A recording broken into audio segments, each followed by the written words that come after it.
For our short time study, we'll be reading and meditating on the portion from the first book of Samuel, chapter 7, verse 1 to 15. I just request any one of you to unmute your mic and just read this passage for us slowly, slowly. First Samuel chapter 7, verse 1 to 15. We'll be looking into this the character of this Samuel and how his actions അതെങ്ങനെ നമ്മുടെ ജീവിതത്തിൽ നമുക്ക് ഈ കാലഘട്ടത്തിൽ നമുക്ക് എങ്ങനെ imply ചെയ്യാൻ പറ്റും അതാണ് നമ്മൾ ധ്യാനിക്കുവാനായി പോകുന്നത്. It's a study. First Samuel chapter 7, verse 1 to 15. Yeah.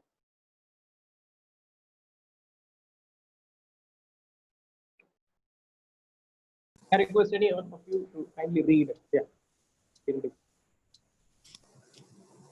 And the men of Kiriath Jearim came and took up the ark of the Lord and brought it in the house of Abinadab on hill.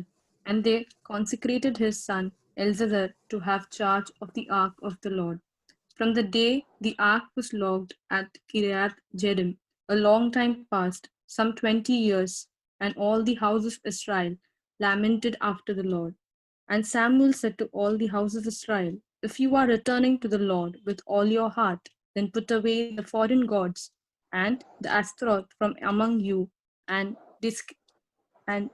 discreate your heart to Lord, and serve him only. He will deliver you out of the hand of Philistines. So the people of Israel put away their Baals and the Ashtaroth, and they served the Lord only. Then Samuel said, gather all Israel at Mizpah, and I'll pray to the Lord for you. So they gathered at Mizpah and drew and fasted on the day, and said, we have sinned against the Lord. And Samuel judged the people of Israel at Mizpah.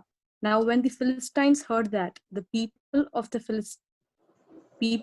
Israel had gathered at Mizpah, the lords of Philistines went up against Israel. And when the people of Israel heard of it, they were afraid of the Philistines, and not ceased to cry out of the Lord our God for us, that he may save us from the hand of Philistines. So Samuel took a nursing lamb and offered it an whole burnt offering to the Lord. And Samuel cried out to the Lord of Israel.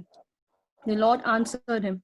As Samuel was offering up the burnt offering, the Philistines drew near with a mighty sound that the day against Philistines, and threw them into confusion, and they were rooted before Israel.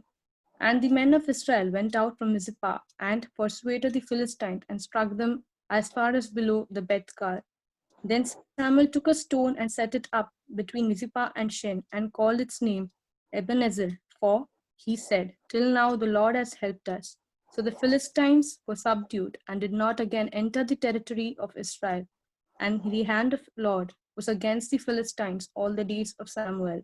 The cities that the Philistines had taken from Israel were restored to Israel, from Ekron to Gath, and Israel delivered their territory from the land of Philistines.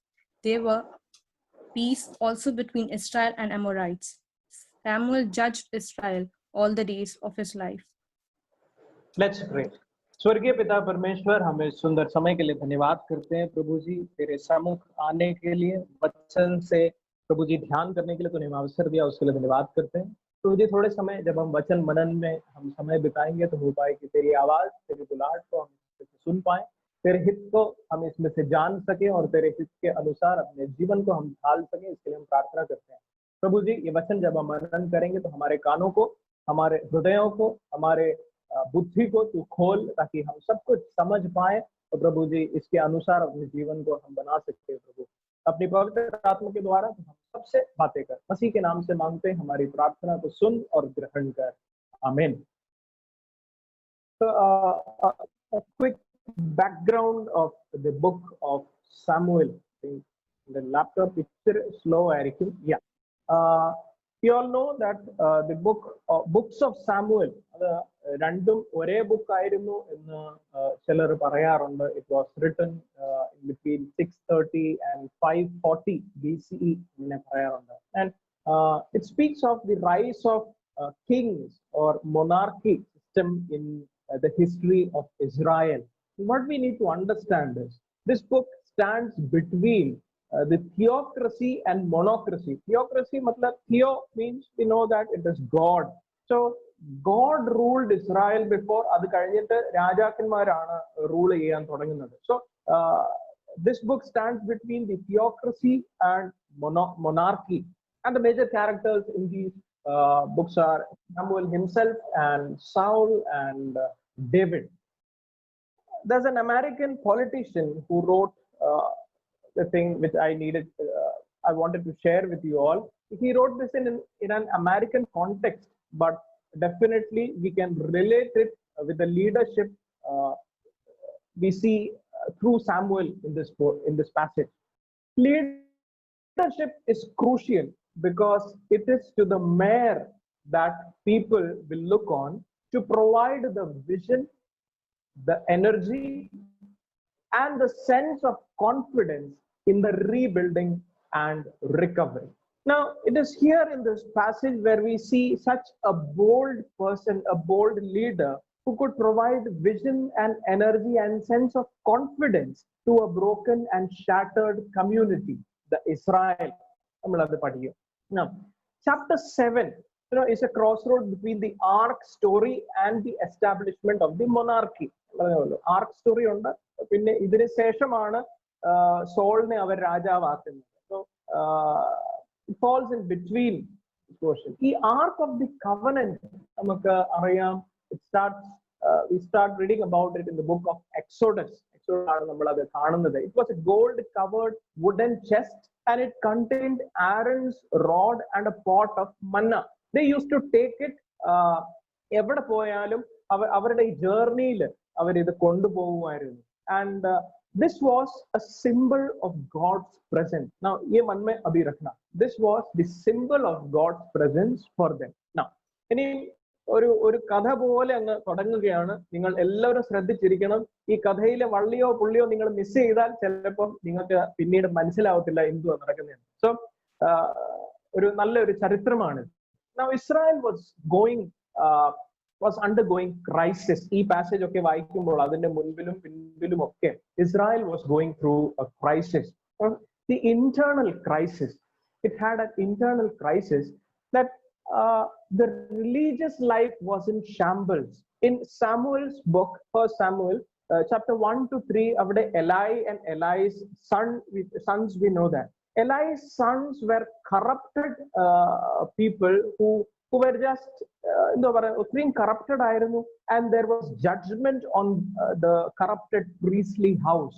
And so religious life was in shambles. കാരണം അവരെ religiously നയിക്കാൻ, spiritually നയിക്കാൻ ആ സമയത്ത് നല്ല പുരോഹിതന്മാർ ഇല്ലാത്ത ഒരു സമയം. അത് തന്നെ no proper religious leaders. അത് മാത്രമല്ല, they started worshipping Baal and Astartes. Why? അതും ഞാൻ പിന്നീട് നിങ്ങളോട് പറയും. And the main thing, the ark of the covenant became the object of worship. Now, this is the internal crisis that was going on within the community of Israel. Now, they were also undergoing external crisis. Like they had no organized military with them, and they had no political leader as their neighboring nations had. And so they were suffering because of that. Philistines, on one hand, they were growing in power each day, and they were becoming their greatest enemy that time. They had a war, and in chapter 4, 1 to 11, we see that the Philistines came and they defeated these Israelites, and they captured the ark and took it away. Now, we can see that the people of Israel were defeated both religiously and politically. Now, this was a real crisis. They were defeated both religiously and politically. Now, it is here where God used Samuel to rebuild and revive this broken community. Samuel was brought in as a leader who could rebuild and revive the community which was shattered. We know that Samuel played the role as a priest, as a prophet, and as a judge in the history of Israel. In this particular passage, we see Samuel playing the role of a prophet and a priest. Now, why? Let me tell you, that Shiloh was the cultic center. ഇത് നിങ്ങൾ മനസ്സിലാക്കണം, കാരണം എങ്ങനെയാണ് ഈ മറ്റ് ദൈവങ്ങളുടെ worship തുടങ്ങിയത്. Shiloh was the cultic center and ark of the covenant, जो कि symbol of God's presence था, वो Shiloh में रखा गया था. लेकिन the religious life of people started, it became corrupt, and their understanding about God changed. How they perceived God, that everything changed. ഇതൊരു ഗ്രാജുവൽ പ്രോസസ് ആയിരുന്നു, എന്നാൽ അത് ചേഞ്ച് ആയത് എന്തുകൊണ്ടാണ് ഞാൻ പറയാം. Now, there was a transition. The Israelite community went through a transition from nomadic life to agrarian life. We know that they started as nomads. Egypt से जब वो लोग liberate होके उन्होंने चालू किया, they were sojourners, they were traveling, और कहीं कहीं जगह कैंप करते थे. ऐसी एक जिंदगी थी, तो एक परमानेंट सेटलमेंट नहीं था. लेकिन कैनान में जब आए, they settled and एग्रीकल्चर सीखना शुरू किया. So they learned agriculture from Canaanites. अब ध्यान देना जरूरी है, Canaanites അവരുടെ ദൈവങ്ങളായിരുന്നു ബാലും ഈ അഷ്ടോറേതും. So and this brought in a lot of pagan rites of Baal and Astartes.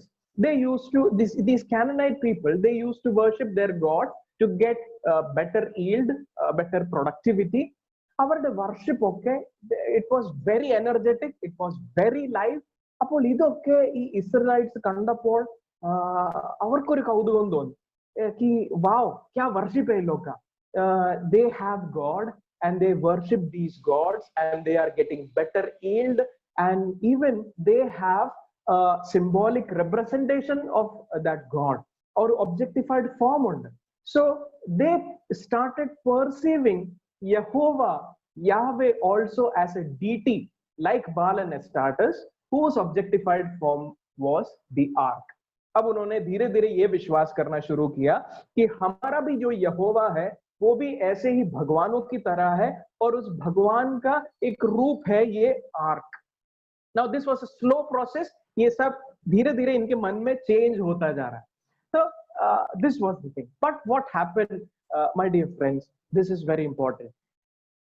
There was a war, as I said, a battle. Philistines आए, they defeated the Israelites and they captured this ark. As I said, उनके मन में अभी क्या है कि ark is the symbol of God's presence. Ark is the objectified form of Yahweh. हमारे arc को ले गए मतलब हमारे भगवान को ले गए. हमारे आर्क को ले गए मतलब there is no more God's presence with us. So they thought Yahweh has abandoned us, and this provoked them to worship other pagan gods. But you know, ये आर्क को भी जब फिलिस्टाइन्स वो लोग लेके जाते हैं तो वहां पे भी बहुत प्रॉब्लम होता है, और वहां पे भी they get tumours and other diseases, बहुत प्रॉब्लम होता है. तो वो लोग डिसाइड करते हैं कि वापस इजराइलिट्स को ये दे देते हैं ये आर्क. तो इजराइलिट्स के पास जब वापस ये आर्क देते हैं तो ये लाते समय इस प्रोसेस में भी बहुत सारा कंफ्यूजन होता है और बहुत लोगों की जाने जाती है. a lot of people died. So people started thinking, बहुत ही ज्यादा confusion हो गया. And now we can see that there was a rift between people and Yahweh. There was a spiritual void. Now this was a great problem. They were shattered. So here we can see that Samuel intervenes prophetically. God brings Samuel into the scene to intervene prophetically. Now in verse 3, we read that Samuel is challenging Israelites about the idolatry practices. तुम लोग ये गलत कर रहे हो, ये आके Samuel उन लोग को बोलता है. अभी तक उन लोगों को नहीं मालूम था कि हम लोग गलत कर रहे हैं, कि हम लोग आइडल वर्शिप कर रहे हैं. उनकी सोच में, समझ में, उनके इनोसेंस में उन्होंने याहवे को भी ऐसा ही एक गॉड देखने जैसे शुरू किया. आर्क उनके लिए भगवान बन गया, बड़ी चीज बन गई. तो but Samuel is correcting them and he is saying that you have ആദ്യത്തെ കൽപ്പനയുടെ ലംഘനമാണ് നിങ്ങൾ ചെയ്തത് എന്ന് ശമൂവേൽ അവിടെ ഇവരെ ഓർമ്മിപ്പിക്കുകയാണ്. So the idolatry practices is being challenged and he made them remember that victory and deliverance can only be sought by directing hearts and by serving Yahweh alone. അത് ചെയ്താൽ മാത്രമേ വിക്ടറി ആൻഡ് ഡെലിവറൻസ് ഉണ്ടാകത്തുള്ളൂ. ഇതുവരെ അങ്ങനെയായിരുന്നു, മുൻപോട്ടും അങ്ങനെ തന്നെ ആയിരിക്കും എന്ന് ശമൂവേൽ ഓർമ്മിപ്പിക്കുന്നു. And Samuel leads them to repentance. He calls all the people, the assembly at Mizpah, and making the people pledge and renew their covenant with the Lord. Samuel rebukes and corrects their God consciousness. Now this had been gone wrong. അവരുടെ ഒരു ദൈവത്തിനെ കുറിച്ചുള്ള ഒരു മനസ്സിലാക്കൽ, it had been gone wrong, and Samuel rebuked and corrected their God consciousness, their understanding about God. And my dear friends, what happened is people repented, and in verse 6 we see wise cook, that is, they drew water and they poured it onto the ground. वो पानी को उन लोग ने जमीन पर डाला.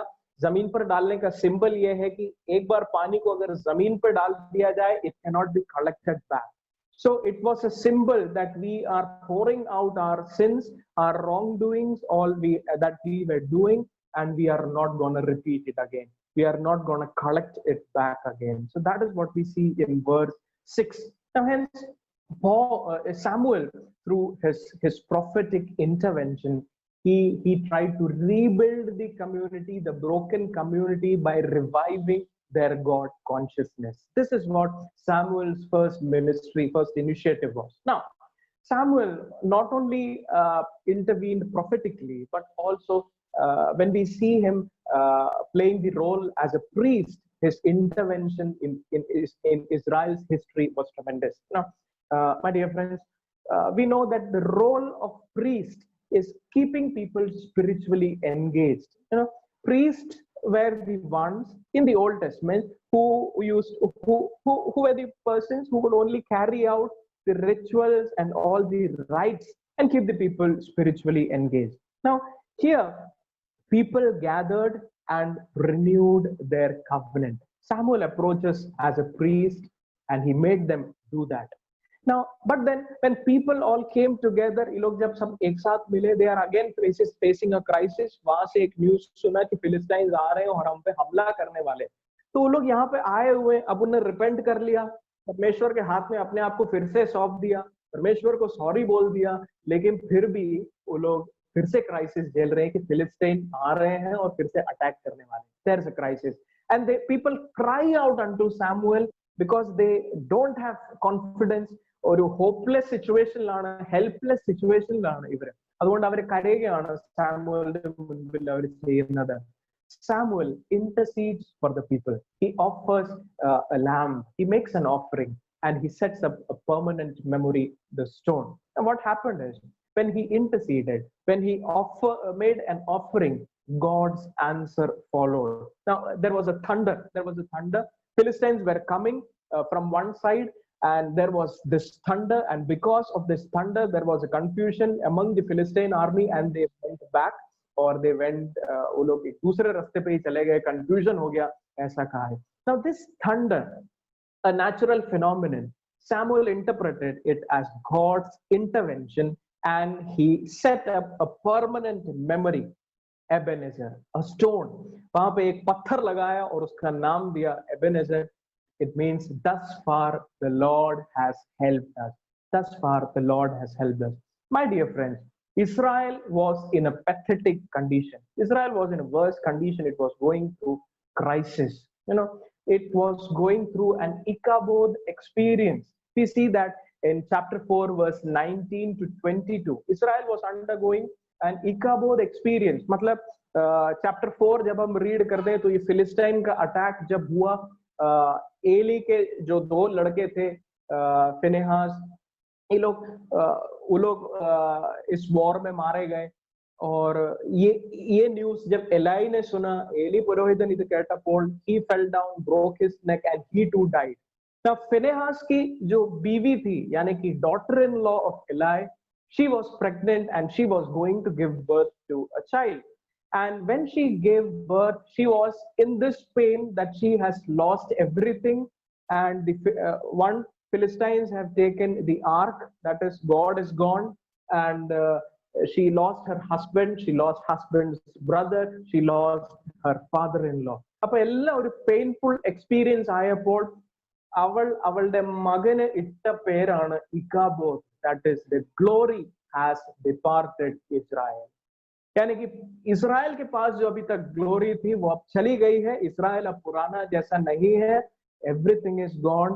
It is a hopeless situation from now on, and we are helpless. God is not there with us. But my dear friends, from this experience, when Samuel brought them, when rebuilt and revived this community, he brought them to the experience of Ebenezer in chapter 7 as we read. Thus far, the Lord has helped us. That is not only in this instance, but he made them remember. People might have been made remember from the day they started from Egypt. Thus far, the Lord has helped us. And this was a hope that in future also, God will be always there with us. So, ഒരു ഇക്കാബോദ് എക്സ്പീരിയൻസിൽ നിന്ന് എബനെസർ എക്സ്പീരിയൻസിലേക്ക് ഇസ്രായേലിനെ നയിക്കുന്ന ഒരു ശമൂവേലിനെ ആണ് കാണുന്നത്. Now let us see what will be നമ്മുടെ ലൈഫിൽ ഇതിന്റെ ഇംപ്ലിക്കേഷൻസ് എപ്രകാരം ആയിരിക്കും എന്ന് നമുക്ക് നോക്കാം. See, we all are preparing for a post-COVID world. We all are going through, the world is going through a painful time. And we don't know what നമുക്ക് വേണ്ടി എന്താണ് കാത്തിരിക്കുന്നത് ഈ കോവിഡിന് ശേഷമൊക്കെ നമുക്ക് അറിയത്തില്ല. But we have already started sensing it. We all know that there will be broken people. Definitely there will be shattered people. There will be shattered identity, helpless, hopelessness. ഇതൊക്കെ ഇപ്പോഴേ തുടങ്ങിയിരിക്കുന്നു. And the post COVID world ഇത് verse ആകാൻ പോകുന്നേ ഉള്ളൂ. I was talking to my relative in US last day, and she said it's so pathetic that millions of people have lost their job during this pandemic. अब आगे क्या करना है, कहाँ जाना है, इतना एक्सपेंसेस है, कैसे परिवार को आगे लेके जाएंगे, कोई होप नहीं है आगे के लिए, क्योंकि अभी के समय और कहीं नौकरी भी नहीं मिल रहा है. I was talking to one of my member, speaking to one of my member, Sakina Kame, in the morning, and he said he is a person who is always on his feet. എപ്പോഴും ഇങ്ങനെ ഓടി നടക്കുന്ന ഒരാളാണ്, പള്ളിക്ക് വേണ്ടി ഇങ്ങനെ ഓടി നടക്കുന്ന ആളാണ്. And he works in Kalyan. എപ്പോഴും ട്രാവൽ ചെയ്യുന്ന, റിട്ടയർമെന്റ് ഏജ് കഴിഞ്ഞതിന് ശേഷവും പുള്ളി ജോലിക്ക് വേണ്ടി പോകുന്നുണ്ട്, പുള്ളിയെ വിളിക്കുന്നുണ്ട്. He is sincere and he gives all of his for his work. അദ്ദേഹം പറയുന്നത്, അച്ഛാ എനിക്കറിയത്തില്ല എന്തുവാ ചെയ്യേണ്ടത്, ഞാൻ ഈ വീട്ടിലിരുന്ന് എനിക്ക് ഭ്രാന്ത് പിടിക്കുക. You know, my dear friends, in Sakinaka we have this small चाल में छोटा rooms है. इतना छोटा रूम्स में ये लॉकडाउन के समय पूरा दिन बिना कुछ करे बैठना, in itself it's frustrating. And this is just one example. People don't know what to do. हमारे पास बहुत सारे ऑप्शन है कि हमारे पास मीडिया है, we can do our studies through media, we can engage into media, we have net connections, हमारे पास apps है, gadgets है, हम लोग अपना टाइम पास कैसे भी कर लेंगे. But there will be many people जिनके पास ये ऑप्शंस नहीं है, and they are already depressed और आगे इससे भी ज्यादा होने वाले हैं. So the post COVID world is definitely horrible, maybe may not be, maybe horrible, wherein God may need to intervene in the broken lives of people. Now, my dear friends, our intervention may be needed. Our intercession may be needed. Our spiritual nourishment for the people may be needed, my dear friends. ഒരു നമ്മുടെ പള്ളിയിലെ ചിലപ്പോൾ ഒരു senior ആയിരിക്കുന്ന അങ്കിളിനെ, ആന്റിയോ, അപ്പച്ചനെ, അമ്മച്ചിയെ വിളിക്കുമ്പോഴായിരിക്കും അവരുടെ പ്രയാസം നമ്മൾ കേൾക്കുന്നത്. കാരണം ഇപ്പം സംസാരിക്കാൻ ആരുമില്ല, ഒരു ഫെലോഷിപ്പ് കിട്ടുന്നില്ല. ചിലപ്പം ആ അപ്പച്ചനോട് പറയാൻ സാധിക്കുമായിരിക്കും, it's okay uncle, I am praying for you, definitely God will help us to make it through. അപ്രകാരം ഒരു ഇന്റർസെഷൻസ്, അപ്രകാരം ഒരു interventions definitely God will expect from us. There will be many people who will be going through the experience of Ichabod, hopelessness. But my dear friends, God definitely wants us to use us to lead people from Ichabod to the Ebenezer experience. Let's close it, my dear friends. Let's pray. Loving and gracious Heavenly Father, thank you, Master, for the wonderful time you gave us. Thank you, Lord, for your word that has been guiding a guiding force in our life. Thank you, Lord, for speaking to us through the word